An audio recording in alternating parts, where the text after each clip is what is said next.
దేవునికి స్తోత్రం. నేటి ధ్యానం కొరకు నిర్గమకాండం 23వ అధ్యాయము 21వ వచనం. దేవుడు తన ప్రజలకు అనేకమైన కట్టడలను, విధులను నిర్ణయించాడు. ఆయన యొక్క ఉద్దేశం ఏంటి అనంటే, ప్రజలందరూ దేవుని గొప్పతనాన్ని గుర్తించాలి, పరిశుద్ధంగా జీవించాలి. అలాగున వారు జీవించినప్పుడు వారి కుటుంబాలు, వారి బ్రతుకులు బాగుంటాయి, ఇతరులకు ఆదర్శవంతమైన వారుగా ఉంటారు. దేవునికి ఎంతో సంతోషం కలుగుతుంది. అందుకనే తన ప్రజలకు దేవుడు కొన్ని నియమాలు, నిబంధనలు, కొన్ని కట్టడలు, కొన్ని ఆజ్ఞలను ఏర్పాటు చేశారు. మనం మన పిల్లలకు చాలా విషయాలు చెప్తాం. ఉదయం లేచి చక్కగా బ్రష్ చేసుకుని ఈ పని చేయి, ఆ పని చేయి అని చెప్తూ, త్వరగా రెడీ అయ్యి స్కూల్కి వెళ్ళాలని చెప్తూ, నువ్వు చదువుకోవాలి, సాయంత్రం వచ్చిన తర్వాత హోంవర్క్ రాయాలి, లేకపోతే ఇంటి సంబంధించిన ఏదైనా పనులు సహకరించాలని చెప్తాం. ఎందుకు అంటే ఆ పిల్లలకు కొన్ని నియమాలు పెడతాం మనం. వాళ్ళ ఇంటికి వెళ్ళొద్దు, వీళ్ళ ఇంటికి వెళ్ళొద్దు, వాళ్ళతో మాట్లాడకూడదు, ఇలాంటి పని నువ్వు చేయకూడదు అని. ఎందుకు చెప్పేవా ఎన్ని? అవసరమా వాళ్ళకి చెప్పడం? అంటే పిల్లలకి ఏం చేయాలో, ఎలా చేయాలో, ఎవరితో మాట్లాడాలో, ఎవరితో మాట్లాడకూడదు, ఏ స్థలానికి వెళ్ళాలో, ఎక్కడికి వెళ్ళకూడదు తెలీదు. మనమే వాళ్ళందరికీ చెప్తాం, వాళ్ళకి నేర్పిస్తాం. ఎందుకు నేర్పించావు? రాబోయే రోజుల్లో వాళ్ళకి మంచి చెడ్డ అనేది తెలియాలి, ఎక్కడ ఎలా ఉండాలో తెలియాలి, పనులు ఎలా చేయాలో వాళ్ళకి అర్థం అవ్వాలి. అందుకే కొన్ని పనులు, కొన్ని నిబంధనలను పిల్లలకి పెడతాం. అది తప్పు కాదు. తల్లిదండ్రులుగా మనకి బాధ్యత. మనము పిల్లలైతే తల్లిదండ్రుల మాటలు విని తప్పకుండా అలాగూ చేయాల్సినటువంటి విధి ఉన్నది. అలాగే దేవుని బిడ్డలు, ఆయన ప్రజలు కొన్ని నియమాలు, నిబంధనలు కలిగి ఉండగలిగితే సంఘంలోనూ, సమాజంలోనూ వారు కలిగేటువంటి స్థితి, ఆధ్యాత్మికమైన ఎదుగుదల అది దేవునికి తెలుసు కనుక దేవుడు ఎలా ఉండాలో, ఏం చేయాలో చెప్పడం జరిగింది. ఈరోజు మనం జ్ఞాపకం చేసుకుంటున్న, చదివిన ఈ వాక్యం ఎంత అద్భుతమైనది అంటే, దేవుని యొక్క సన్నిధి గురించిన ప్రాముఖ్యతను ఇక్కడ వివరిస్తున్నాడు. ఆయన సన్నిధిని జాగ్రత్తగా నుండి ఆయన మాట వినవలెను. స్కూల్లో టీచర్ పాఠాలు చెప్పినప్పుడు పిల్లలు మాట్లాడినా, అల్లరి చేసినా వెంటనే పనిష్మెంట్ ఉంటుంది. మోకాళ్ళు వేయమండము, గోడ కూర్చేయమండము, లేచి నిలబడమండము, లేకపోతే ఏదైనా ఎక్స్ట్రా వర్క్ చెప్పడమో, లేకపోతే బయటికి గెట్అవుట్ అని చెప్పేయడమో జరుగుతుంది. ఎందుకు అని అంటే వారు టీచర్ చెప్పే పాఠాలు తప్పకుండా వినాలి. ఎంత జాగ్రత్తగా వింటే వాళ్ళు రాబోయే కాలంలో రాసే పరీక్షల్లో ఫస్ట్ మార్కుల్లో పాస్ అవుతారు. అంత మాత్రమే కాదు, మంచి భవిష్యత్తు వాళ్ళకు ఉంటుంది. కాబట్టి ఆ టీచర్ మాట వినాలి. నేను విన్ను అన్నారనుకోండి, ఇంకా బతుకు నాశనం అయిపోయిందనే అర్థం. తల్లిదండ్రుల మాట వినాలి. నేను విన్ను, నువ్వు చెప్తే నేనేంటి, నీ మాట నేను వినాల్సిన పని లేదు అన్నారనుకోండి, వాళ్ళ బ్రతుకు నాశనం అయిపోయింది. ఎందుకు? తల్లి, తండ్రి, టీచర్ చెప్పే ప్రతి మాట పాటించే పిల్లలు మంచి భవిష్యత్తు పొందుకుంటారు.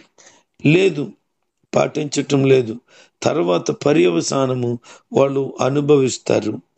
వీటన్నిటికంటే ప్రాముఖ్యమైనది ఏంటంటే దేవుని మాట వినడం. దేవుని మాట కొరకు అద్భుతమైన వర్ణనాతీతమైన మాటలను భక్తులు ఎందరో రాశారు. ఆయన మాట జుంటి తేనె దారల కంటే మధురమైనది అని అంటాడు ఒక ఆయన. ఇంకొక ఆయన అంటాడు, ఆయన మాటలు నాకు దొరకగా నేను వాటిని భుజించాను. ఎలా ఉన్నాయంటే క్రొవ్వు మెదడు దొరుకునట్లుగా ఉన్నాయి అంటాడు. మరొక భక్తుడు అంటాడు, ఆయన మాటలు నేను వింటే అది నాకు మేలు అని చెప్తాడు. ఇలాగున దేవుని మాటలకు అనేక మంది భక్తులు విశిష్టత కలిగినటువంటి మాటలను వారు అనుభవపూర్వకంగా రాశారు, తెలియపరిచారు. ఈరోజు దేవుని మాటకున్నటువంటి గొప్పతనాన్ని కనుక నువ్వు గుర్తించగలిగితే దేవుని సన్నిధికి వచ్చినప్పుడు చాలా జాగ్రత్తగా దేవుని మాట వింటా. కొన్నిసార్లు మనం ఇలాగంటాం, ఒళ్ళు దగ్గరెట్టుకొని మాటిను అంటాం. అంటే కంట్రోల్లో ఉండకుండా ఆలోచన ఎక్కడో పెట్టుకొని బాడీ ప్రజెంట్ మైండ్ ఆబ్సెంట్ అన్నట్టుంటే ఏ మాట ఎవరు చెప్పినా బుర్రకెక్కదు. అలాగే దేవుని సన్నిధిలో దేవుని మాట కొరకు మనసు జాగ్రత్తగా పెట్టుకొని వినకపోతే వాక్యం అర్థం కాదు. కొంతమంది వాక్యం చెప్పిన తర్వాత అపార్థం చేసుకున్న వాళ్ళు ఉన్నారు. దైవ సేవకుల మీద కోపపడిన వాళ్ళు ఉన్నారు. ఆయన చెప్పిన మాట అర్థం అవ్వక అది అపార్థం చేసుకొని కొద్దిమంది అలాగ బాధపడుతూ ఉంటారు. దేవుని వాక్యంలో ఉన్న గొప్పతనము నువ్వు వింటే నీ జీవితం బాగుపడుతుంది. ఆ మాటను పాటిస్తే నీ పరిస్థితులు మారిపోతాయి. దేవుని వాక్యం యొక్క ప్రభావము నీ కుటుంబంలో నీ ఇంటి దగ్గర పని చేయగలిగితే దుష్ట సంబంధమైన ప్రతి చీడ పీడ పటాపంచలైపోద్ది. అంత పవర్ ఉంది దేవుని మాటకు. అందుకే నా మాట జాగ్రత్తగా వినాలంటున్నాడు ఆయన. జాగ్రత్త ఉందా నీకు? శ్రద్ధగానే వింటావా? కొంతమంది వాక్యం వినేటప్పుడు చెప్పే వాక్యం వినడం మానేసి బైబిల్ చదువుతూ ఉంటారు. మరికొంతమంది సెల్ ఫోన్లో అప్పుడే చాటింగ్ చేస్తారు. కొంతమంది ఎదుట కూర్చున్న వాళ్ళు వేసుకునేటువంటి వస్త్రాలు కానీ, లేకపోతే వాళ్ళు ధరించినటువంటి క్లిప్పులు కానీ ఇలాంటివి చూస్తారు. జాగ్రత్త లేదు. లేకపోతే పిల్లల్ని కూర్చోబెట్టుకొని వాళ్ళతో ఏదోటి మాట్లాడతారు. శ్రద్ధగా దేవుని వాక్యం వినరు. అందుకే గమనిస్తే వారి జీవితాలు ఎంతకాలమైనా అలాగే ఉంటాయి. ఆత్మీయ ఎదుగుదల ఉండదు, భౌతికమైన ఎదుగుదల ఉండదు. వాక్యం జాగ్రత్తగా వినకపోతే దానిలో ఉన్న ప్రభావము ఎలాగూ విడుదలవుతుంది. ఒక కుంటివాడు అపోస్తలులైనటువంటి పౌలు గారు వాక్యాన్ని చెబుతూ ఉన్నప్పుడు వినటానికి వెళ్ళేటట. అపోస్తల కార్యాల్లో ఆ మాటలు మనకు కనబడతాయి. వెళ్ళినప్పుడు పౌలు గారు మాట్లాడుతుంటే ఆయన మాటల మీద మనసు ఉంచాడట. పౌలు గారు వాక్యం చెబుతూ ఆ యొక్క కుంటువాడైన ఆ వ్యక్తి వైపు చూశాడు. అతను తేరి చూసినప్పుడు దైవజనుడికి ఇలాగ అర్థమైంది, అతనిలో విశ్వాసం ఉన్నది అని గమనించారట. వెంటనే అతనితో అంటున్నాడు, నువ్వు లేచి నిలబడు అంటే చుట్టుపక్కల ఉన్న వాళ్ళందరూ నవ్వుతున్నారు. ఎందుకంటే వాడు కుంటోడు, నిలబడలేడు. అక్కడ కూడా పాకురుకుంటూ దేక్కుంటూ వచ్చాడు. ఇప్పుడు నిలబడలేడు, నవ్వుతున్నారు అందరూ. కానీ అతనికి వాక్యం వింటున్నప్పుడు ఇలాగ అనుకున్నాడు, ఈరోజు నేను స్వస్థత పొందుతాను అని. అంటే దైవజనుడు ప్రకటించే మాటలో ఉన్న ప్రభావాన్ని అతను తీసుకోవడానికి సిద్ధంగా ఉన్నాడు. ఈరోజు వాక్యం ప్రకటించేటప్పుడు నువ్వెంత శ్రద్ధగా ఉంటే దైవజనుడు నోట్లోంచి దేవుడు పలుకుతున్న మాట వలన ఆ ప్రభావము విడుదలవుతే, గ్రహించగలిగితే, ఆ ప్రభావం నీలో పనిచేస్తే ఎట్టి కార్యమైనా జరిగిపోద్ది. ఈరోజు దేవుని సన్నిధిలో ఆయన మాట వినుట బహుశ్రద్ధ కలిగి ఉండగలిగితే నీ జీవితంలో ఆయన ప్రభావాన్ని చూడగలుగుతావు. ఇక్కడ ఈ మాటలు వింటున్న ప్రియులారా గమనించండి, మీ జీవితంలో దేవుడు ప్రభావితమైన కార్యాలు చేయటానికి ఇష్టపడుతున్నాడు.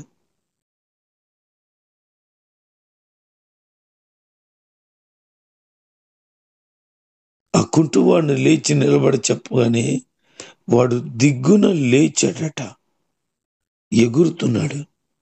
ప్రజలందరూ నవ్వేరు కదా, ఆశ్చర్యపోయి చూస్తున్నారు. ఏంటి కుంటోడు లేచి నిలబడ్డాడు, గంతలేస్తున్నాడు? కారణం ఏంటంటే వాక్యం వింటున్నప్పుడు అతనికి విశ్వాసము వచ్చింది.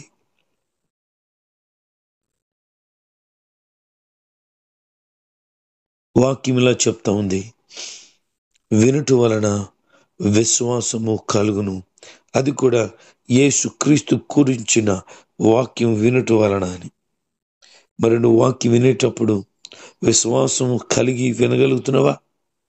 నీ జీవితంలో ఉన్న ప్రతి ప్రశ్నకు జవాబు పొందుతావు, ప్రతి పరిస్థితికి క్షేమస్థితిని పొందుతావు. కనుక అందుకే ఆయన చెప్తున్నాడు, నా మాట జాగ్రత్తగా వినాలి. ఒకవేళ వినకపోతే కోపం వస్తుందట. ఎప్పుడైనా పాస్టర్ గారి పిల్లలు అల్లరి చేసినా, పెద్దలు మాట్లాడుతుంటే ఏంటండి మౌనంగా ఉండండి వినండి అని అంటే, పాస్టర్ గారు కసురుకుంటున్నాడు అని తిట్టుకుంటారు కొంతమంది. ప్రభు ఏమంటున్నాడు, నా కోపం వస్తుంది నా మాట వినకపోతే అన్నాడు. మరి ఆయన మాట వినకపోతే దేవుని కోపం వస్తుంది కదా. దైవజనుడు చెప్తున్నప్పుడు ఆయన కోపం రాదా? కోపం రాకుండా శ్రద్ధగా వినటానికి ప్రయత్నం చేయండి. దైవ దీవెన, దైవ ప్రసన్నత పొందుకోండి. ఆ కుంటోడిని బాగు చేసిన దేవుడు నీ జీవితంలో కూడా వాక్యాన్ని శ్రద్ధగా విన్న ప్రతి పర్యాయము బాగు చేసి క్షేమమును అనుగ్రహించి విశ్వాసంలో బలపరిచి ఆయన కొరకు నమ్మకమైన సాక్షిగా నిన్నును నీ కుటుంబాన్ని దీవించి బలపరిచి ఆయన సాక్షిగా నడిపించునుగాక. ఆమేన్.